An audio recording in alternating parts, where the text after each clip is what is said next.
Ambassador Lee Minho walked slowly through the massive doors of the Grand Assembly Hall.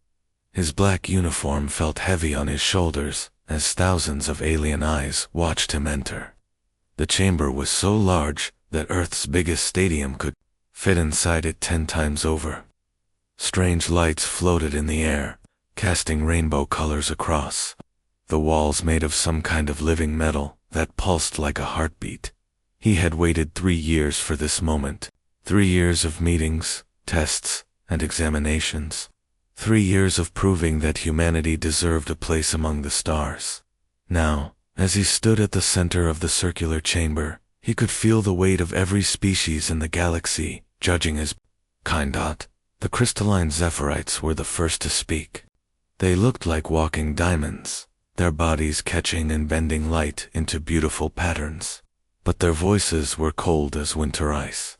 The humans are too fragile, they sang in harmony. Their bones break too easily. Their skin, tears, like paper. They are made of weakness. Minho said nothing. He had heard this before. The Corvani were next. They looked like elephants that had learned to walk on 2 legs and wear clothes made of starlight. Their leader stepped forward, his trunk swaying as he spoke. "We have studied their machines," he trumpeted. "Chemical rockets, metal bullets. They fight with tools our children abandoned centuries ago. They are primitives playing with fire." Around the hall, other species nodded and made their own sounds of agreement. The snake-like Valaks hissed their approval. The floating jellyfish creatures called Madari glowed brighter. The robot-like Nexus clicked and beeped in their mechanical language. Kim Sojin stood behind Minho, her hands shaking with anger. She was Earth's smartest scientist, the woman who had discovered faster-than-light communication and built humanity's first star drives. But these aliens dismissed her work like it was a child's drawing. Captain Park Genesio stood beside her, his military medals meaning nothing in this place where humans were seen as barely better than animals. The Prime Arbiter floated above them all. It had no real body, just pure energy trapped inside a bubble of light. When it spoke, its voice came from everywhere at once. "We have reached our decision," it announced. "The species known as humans are not ready for membership in the Galactic Confederation." The words hit Minho like a punch to the stomach, but his face showed nothing.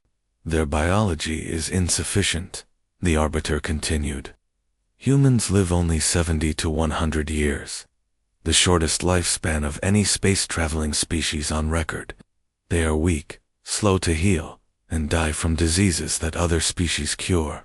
With simple medicine." Sojin bit her lip hard enough to draw blood. She wanted to scream about human achievements, about the art and music and literature that had flourished on Earth for thousands of years. But she knew they would not listen.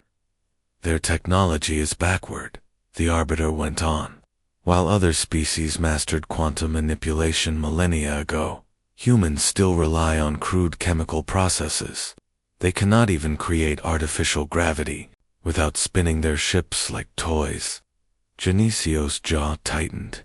He thought of the brave men and women who had died exploring space with nothing but courage and determination. Their sacrifices meant nothing to these creatures. Therefore, the Arbiter's voice grew louder. "Earth will be placed under protected species status. Humans will remain in their solar system. They are forbidden from traveling beyond their local space.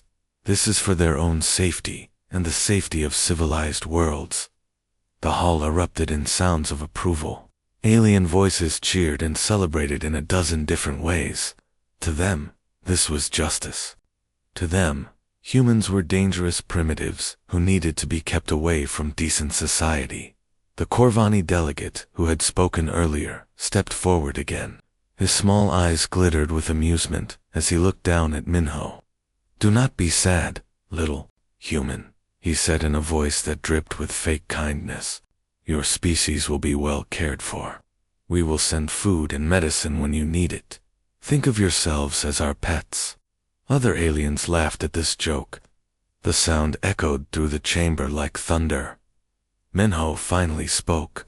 His voice was quiet, but somehow it carried to every corner of the vast hall.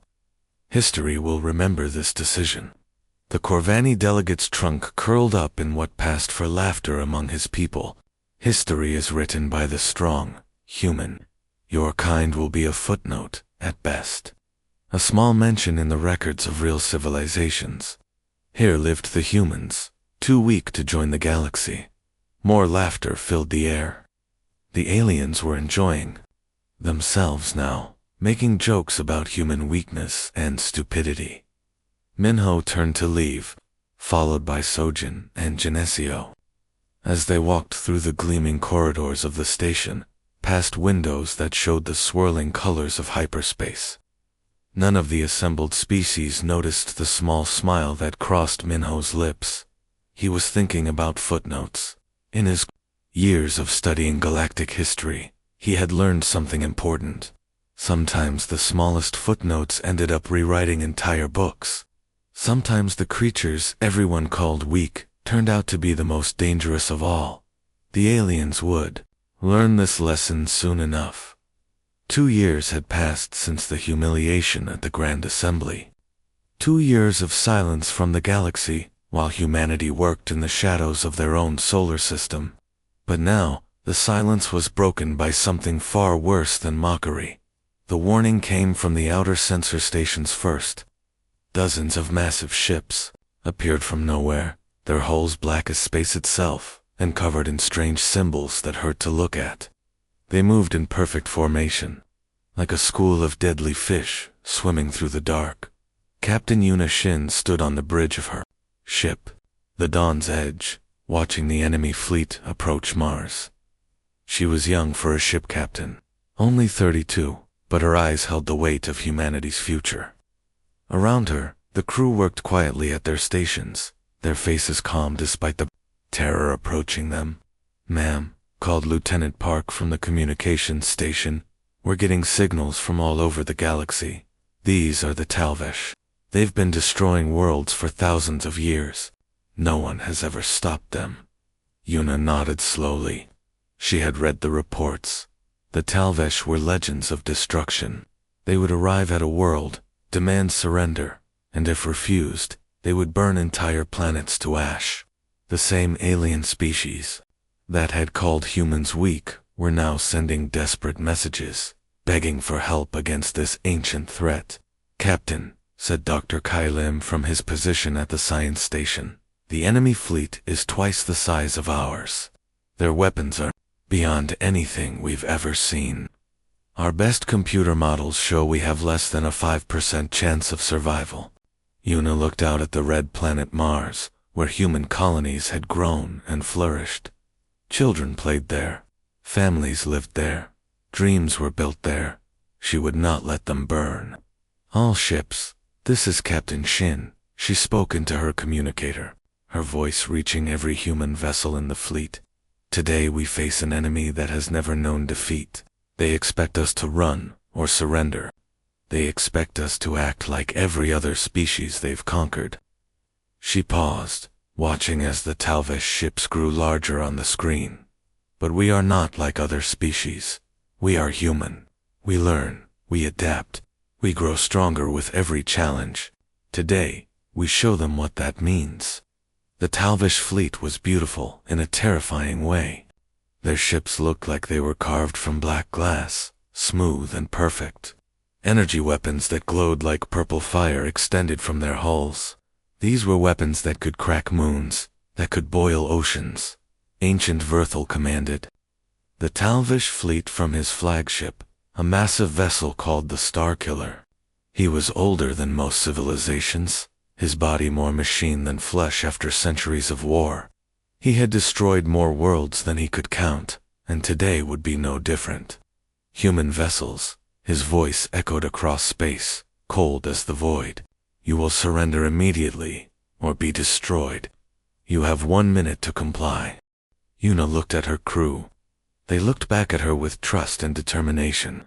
These people believed in her, believed in humanity's future. "Message to the Talvesh fleet," she said calmly. "This is Captain Yuna Shin, of the human vessel Dawn's Edge. We refuse your terms." Verthel laughed, a sound like breaking glass. Very well. All ships, open fire. Show these primitives the price of defiance. The Talvish weapons fired in perfect unison. Purple beams of destruction lanced through space, each one powerful enough to destroy a city. They struck the human fleet like the fist of an angry god. 3 human ships died instantly, vaporized in bursts of white-hot flame. The remaining vessels staggered under the assault, their hulls glowing red from the heat, their shields sparking and failing. But something strange happened. Dr. Lim watched his instruments in amazement. Captain, the adaptive systems are working. The ships that survived the first attack, they're changing. Their hull metal is reorganizing itself. Their shields are adjusting to counter the enemy weapons. The human ships began to shift and change before everyone's eyes. Their hulls grew thicker in some places, thinner in others. Their shield generators hummed at new frequencies. Their weapon systems rewrote themselves, learning from the enemy fire patterns. All ships, Yuna called out. Implement Learning Protocol Omega. Show them what happens when they fight an enemy that gets stronger with pain. The second wave of Talvish fire struck the human fleet. This time, only one ship was destroyed. The others had learned, adapted, evolved. They absorbed the energy and used it to make themselves stronger. Verthel stared at his tactical display in disbelief. This was impossible. Species were supposed to get weaker when damaged, not stronger. His sensors showed human ships literally changing their structure in real time, becoming better versions of themselves with every attack. Impossible, he whispered. Increase firepower. All ships, maximum output. The purple beams grew brighter, hotter, more deadly. But now the human ships were ready. They moved differently, fought differently. They had learned the Talvish attack patterns and turned them into weaknesses. Human weapons, crude chemical rockets and metal bullets, began finding their targets. The primitive weapons that the galaxy had mocked were precisely where they needed to be, striking at exactly the right moment. For the first time in 2,000 years of conquest, Ancient Verthel felt something he had forgotten existed. Fear. All ships, he commanded, his voice shaking. Retreat immediately. Full withdrawal. The Starkiller and its escort vessels turned and fled into hyperspace, leaving behind the wreckage of their shattered certainty. Captain Unishin watched them go, then turned to her crew. Set course for Earth, she said quietly. We need to prepare. They'll be back, and next time they'll bring everything they have. Dr. Lim looked up from his console, his face pale with wonder. Captain, do you realize what we just did? We didn't just win a battle. We evolved during it. Yuna nodded. The galaxy had called humanity weak. Today, they had learned their mistake. Dr. Song Yujin had not slept in 3 days. Her eyes burned as she stared at the computer screens in the underground laboratory beneath Seoul. Coffee cups covered her desk, all empty and cold. Her colleague, Dr. Bae Sung-ho, worried about her. But he knew better than to interrupt when she was this focused. For 6 months, Yujin had been studying strange signals that came from deep space. Most scientists ignored these signals, calling them cosmic noise, random static from dying stars. But Yujin saw patterns where others saw chaos. The signals repeated every few hours, always the same rhythm, always the same frequency. Sung-ho, she called out, her voice hoarse from exhaustion. Come, look at this. Sung-ho walked over, carrying 2 fresh cups of coffee. He was a big man, with gentle eyes, the kind of person who became a scientist because he wanted to help people. Yujin, you need to rest. You've been working for days without stopping. She shook her head and pointed at the main display screen. Look at these patterns. They're not random. They're instructions. Someone is broadcasting commands through quantum fluctuations, and they've been doing it for thousands of years.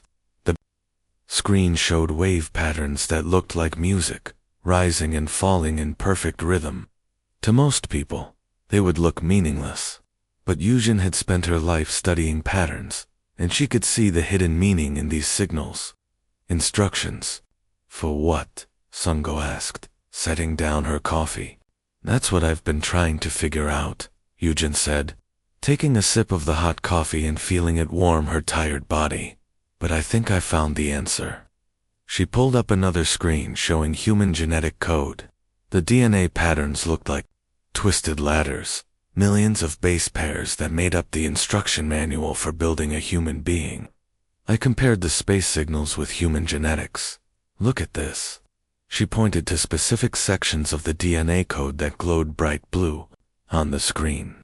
These genetic markers respond to the quantum frequencies. When the signals hit them, they activate dormant parts of our genetic code. Sungho leaned closer, his scientific mind racing. Dormant parts? You mean parts of our DNA that don't normally work? Exactly, Yujin said, her excitement growing. Sungho, I don't think we evolved naturally. I think someone designed us, built us for a specific purpose. The idea was incredible, impossible, and terrifying all at once. But the data on the screen didn't lie. Human beings had genetic sequences that matched perfectly with the ancient signals from space. Someone had programmed humanity like a computer, hiding special instructions in their very cells. Who would do something like this? Sungho whispered. I call them the architects, Yujin said, an ancient species that died out millions of years ago. But before they died, they created something special. They seeded certain worlds with the perfect hunter. She pulled up more data showing human behavior patterns, instincts that had helped the species survive for thousands of years. The ability to track prey for days without stopping. The skill to work together in groups to bring down much larger animals. The stubborn refusal to give up even when facing impossible odds. All of it was designed, Yujin continued. Our aggression, our pack-hunting instincts, our ability to adapt and survive. We weren't meant to be peaceful farmers or philosophers. We were meant to be predators. Sungho sat down heavily in his chair. Predators hunting, what? Before Yujin could answer, alarms began blaring throughout the facility. Red lights flashed on the walls, and a computerized voice announced, Alert! Unknown vessels entering Earth's atmosphere. All personnel report to emergency stations. Yujin and Sungho ran to the main communications center, where dozens of scientists and technicians watched giant screens showing the sky above Seoul. Massive shapes blocked out the stars, but that looked like flying sea creatures with tentacles and glowing organs. They moved slowly through the atmosphere, searching for something. The Devourers, Yujin breathed. They're real. She had read about them in the ancient data. Legendary creatures that consumed entire worlds and turned them into more of themselves. They were the reason the architects had created humanity, the ultimate prey that required the ultimate hunter. All military units. This is Dr. Song Yujin. She spoke into the emergency broadcast system, her voice reaching every soldier, sailor, and pilot on Earth. I'm activating Protocol 77 Alpha. Repeat, Protocol 77 Alpha is now active. Around the world, the quantum signals that had been broadcasting for millennia suddenly changed. They grew stronger, more focused, targeting the dormant genetic markers in every human being. Colonel Chen Wuseok was leading his squad through the streets of Seoul when it happened. One moment he was a normal soldier, scared and confused by the alien invasion. The next moment, his mind exploded with new understanding. His reflexes became lightning fast. His eyes could track movement that had been invisible before. His brain processed tactical information like a supercomputer, seeing patterns and possibilities that would have taken him hours to understand just minutes earlier. Sir, called Sergeant Name Hyjin, her voice filled with wonder and fear. Something's happening to us. I can see how those creatures move, how they hunt. I know what they're going to do before they do it. Around the squad, Other soldiers were experiencing the same transformation. They moved with new grace, their weapons held with perfect precision. They looked up at the alien bioships, not with fear, but with the calculating gaze of predators studying their prey. "What's happening to us?" Haijin whispered, watching her hands move with inhuman speed and accuracy. Yujin's voice came through their radio, calm and certain. "We're remembering what we were born to be." High above the city, the Devourer bioships continued their slow descent, confident in their power, unaware that they had just awakened something that had been designed specifically to hunt them. The galaxy's greatest predators were about to meet Earth's greatest hunters. Captain Shin Dong-hyuk moved through the dark corridors of the captured alien ship like a ghost. His boots made no sound on the strange metal floors. His breathing was so quiet that even he could barely hear it. Behind him, 5 other humans followed in perfect silence, their bodies moving in ways that would have been impossible just days before. The transformation had changed everything. Dong-hyu could smell the alien creature hiding somewhere in the ship's core, could hear its heartbeat through 3 layers of metal walls, could sense its fear like a taste in his mouth. The other humans in his team shared the same abilities. They moved together without speaking, their minds connected by something that science couldn't explain.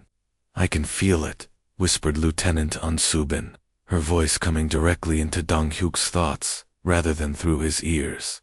"Third level down, near the power source. It knows we're here." The ship they were hunting through had once belonged to the Corvani, the same elephant-like aliens who had called humans weak at the Grand Assembly. Now it was infected by something far worse than alien arrogance. A devourer organism had taken control of the vessel, turning it into a living weapon that fed on everything it touched. Don Dong-HYUK held up his hand, and his team stopped instantly. Through the metal walls, he could hear the creature moving, its tentacles sliding across the ship's inner surfaces like wet rope. It was trying to reach the navigation controls, trying to pilot the ship toward Earth, where billions of humans waited, unknowingly. "Subin, take the left corridor." Dong-hyuk's thoughts reached his lieutenant. "Jinwoo and Haisu, circle around to the right. We'll trap it in the core chamber." They moved without hesitation. The awakening had given them more than enhanced senses and telepathy. It had given them an instinctive understanding of how to hunt as a pack. They spread out through the ship like wolves surrounding a deer, each human knowing exactly where the others were without looking. The devourer creature was intelligent. It had consumed entire civilizations, absorbed their knowledge and memories. It knew that humans were supposed to be weak, slow, and stupid. But as Dong-hyuk's team closed in, the creature began to understand that something had changed. In the core chamber, the organism writhed in panic. It was massive, filling most of the room with its pulsing flesh and grasping tentacles. Its surface was covered in mouths that had once belonged to the Corvani crew members it had consumed. They whispered in alien languages, begging for help. That would never come. Now, Dong-hyuk thought to his team. They struck from 6 different directions at once. Their weapons were simple by galactic standards, just human-made plasma rifles and metal blades. But they moved with precision that defied belief. Each shot and cut placed exactly where it would cause the most damage. The devourer tried to fight back. Its tentacles lashed out with the strength to crush steel, but the humans were no longer where the tentacles struck. They flowed around the creature's attacks like water, always moving, always striking, always one step ahead. "It's learning our patterns," Subin reported, her mental voice calm, despite the battle raging around them. "Adapting its defenses. Then we adapt faster," Dong-hyuk replied, and they did. Every time the creature changed its tactics, the humans changed theirs faster. When it hardened its skin against their plasma fire, they switched to cutting weapons. When it tried to poison the air, they held their breath and fought in silence. When it split itself into smaller pieces to confuse them, they simply hunted each piece separately. Meanwhile, In the asteroid field near Jupiter, Commander Ominja watched through his ship's sensors as another hunt unfolded. A devourer bioship the size of a small moon was stalking a convoy of refugee ships, alien families fleeing from worlds that had already been consumed. The bioship thought it was the predator. It was wrong. Human strike teams had been tracking the creature for 3 days, following it through space like bloodhounds following a scent. They didn't attack directly. That would have been the old human way, the weak human way. Instead, they herded it. Team Alpha, move to position 7. Minchin's voice reached across space to the human pilots hiding among the asteroids. Team Beta, prepare the trap. The bioship moved toward what it thought was an easy target, a damaged cargo vessel drifting helplessly in space. But the cargo vessel was bait, and the asteroids around it were filled with human hunters waiting in perfect stillness. When the bioship entered the kill zone, the humans struck. Not with massive explosions or flashy energy weapons, but with surgical precision. They targeted the creature's sensory organs first, blinding it, then its propulsion systems, crippling it, finally, its feeding tentacles, starving it. The bioship thrashed in fury and pain, but it was already dead. It just didn't know it yet. Beautiful, Minjun whispered, watching his hunters work. We're not just better fighters than these things. We're better predators. We think like them, but we think faster. Across the galaxy, the same scene played out 1,000 times. Human teams hunted devourer fleets through nebulae, tracked them through hyperspace, and eliminated them with the patient efficiency that their species had learned from millions of years of evolution. The alien species that had once called humans weak watched in growing terror. They were beginning to understand what they had really done at the Grand Assembly. They hadn't rejected a primitive species seeking membership. They had insulted the galaxy's apex predators, and now those predators were fully awake. The Devourer Queen hung in space like a diseased moon, its massive bulk blocking out entire star clusters. Fleet Admiral Kim Tae-hyum stood on the bridge of his flagship, watching the monster through the main viewing screen. The creature was so large that his entire fleet looked like insects buzzing around a sleeping giant. But Tae was not afraid. The awakening had changed him, changed all humans. Where once he would have seen an impossible enemy, now he saw prey. Very large prey, but prey nonetheless. All ships, this is Admiral Kim, he spoke into his communicator, his voice reaching thousands of human vessels scattered across 3 star systems. Today, we end this. But remember, we are not here to fight like the other species fight. We hunt like humans hunt. The Queen ship was beyond massive. Scientists estimated it was the size of Earth's moon, a living creature that had grown for millions of years by consuming entire worlds. Its surface crawled with smaller devourer organisms, and its countless eyes glowed like evil stars in the darkness. The alien species that made up the Galactic Confederation had tried to fight this thing with their advanced weapons and energy shields. They had failed. Their fleets had been consumed, their worlds devoured, their people turned into more parts of the endless hungry mass. But humans were different. Humans had once killed creatures 100 times their size using nothing but sharp sticks and clever thinking. Size was not strength when you knew how to hunt properly. Begin Phase 1, Taya Young ordered. The human fleet split apart, moving in patterns that looked random but were actually carefully planned. Some ships flew toward nearby stars, others hid behind planets, still others disappeared into asteroid fields. To the Queen, it looked like the humans were running away in panic. The Queen was wrong. Admiral, called Captain Lee from the science station, the creature is moving toward the neutron star, just as we predicted. Its gravitational sensors are pulling it into the trap.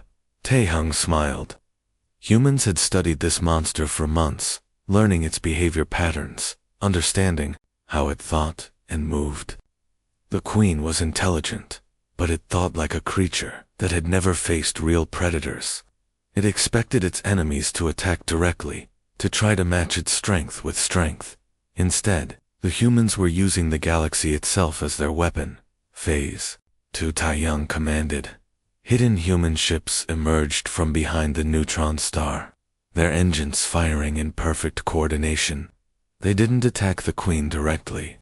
Instead, they pushed it deeper into the star's gravitational well. Using its own massive size against it, the Queen thrashed in fury, its tentacles lashing out at the tiny human vessels. But the ships were too fast, too small, too smart. They danced around the creature's attacks like gnats around a bear, always moving, never where the monster expected them to be. Phase 3, Taeyong said quietly. This was the dangerous part. Major Choi Vajan led a team of 50 humans in small boarding craft, flying directly toward the Queen's surface. They landed on the creature's hide like fleas landing on a dog, so small that the monster barely noticed them. But the Jinn and her team were not there to attack the outside of the creature. They cut through the Queen's thick skin with plasma torches and disappeared inside, into the dark tunnels and chambers that made up the monster's body. We're inside, Dajin reported, her voice coming through the mental link that connected all awakened humans. Moving toward the neural center, the inside of the Queen was like a nightmare made real. The walls pulsed with alien life, and strange lights flickered in the darkness. The air was thick with the smell of decay and ancient hunger. But the Jinn and her team moved through it all, with the calm confidence of expert hunters. They found the Queen's brain deep in the center of the creature, a massive organ the size of a building. It glowed with sickly light and whispered in languages that had been dead for millions of years. This is for every world you consumed, the Jinn whispered, as she placed the explosive charges. This is for every species you destroyed. This is what happens when you threaten the pack. The charges detonated simultaneously, turning the Queen's brain into scattered fragments. The death scream that followed echoed across subspace, a sound of such pain and fury that every living being in 3 star systems heard it in their minds. And then, suddenly, it was over. Across the galaxy, every remaining devourer organism simply stopped moving.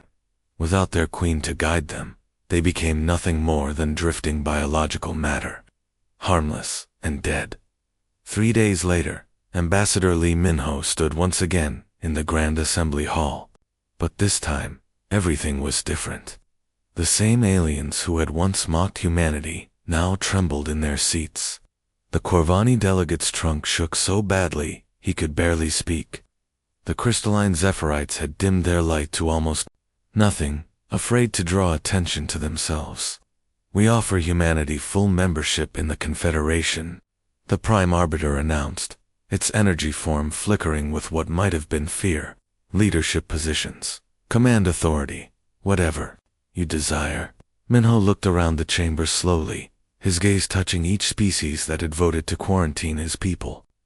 When he spoke, his voice was quiet, but somehow filled the entire space. You misunderstand our position, he said calmly. We are not here to ask for membership. We are here to tell you how things will work from now on. He gestured to the tactical displays that showed human ships positioned throughout Confederation space. During the hunt for the Devourers, humanity had quietly placed their vessels in every major system, around every important world. You called us weak, Minho continued, his smile never reaching his eyes. We showed you the creature that hunts the stars. Now you understand what we really are.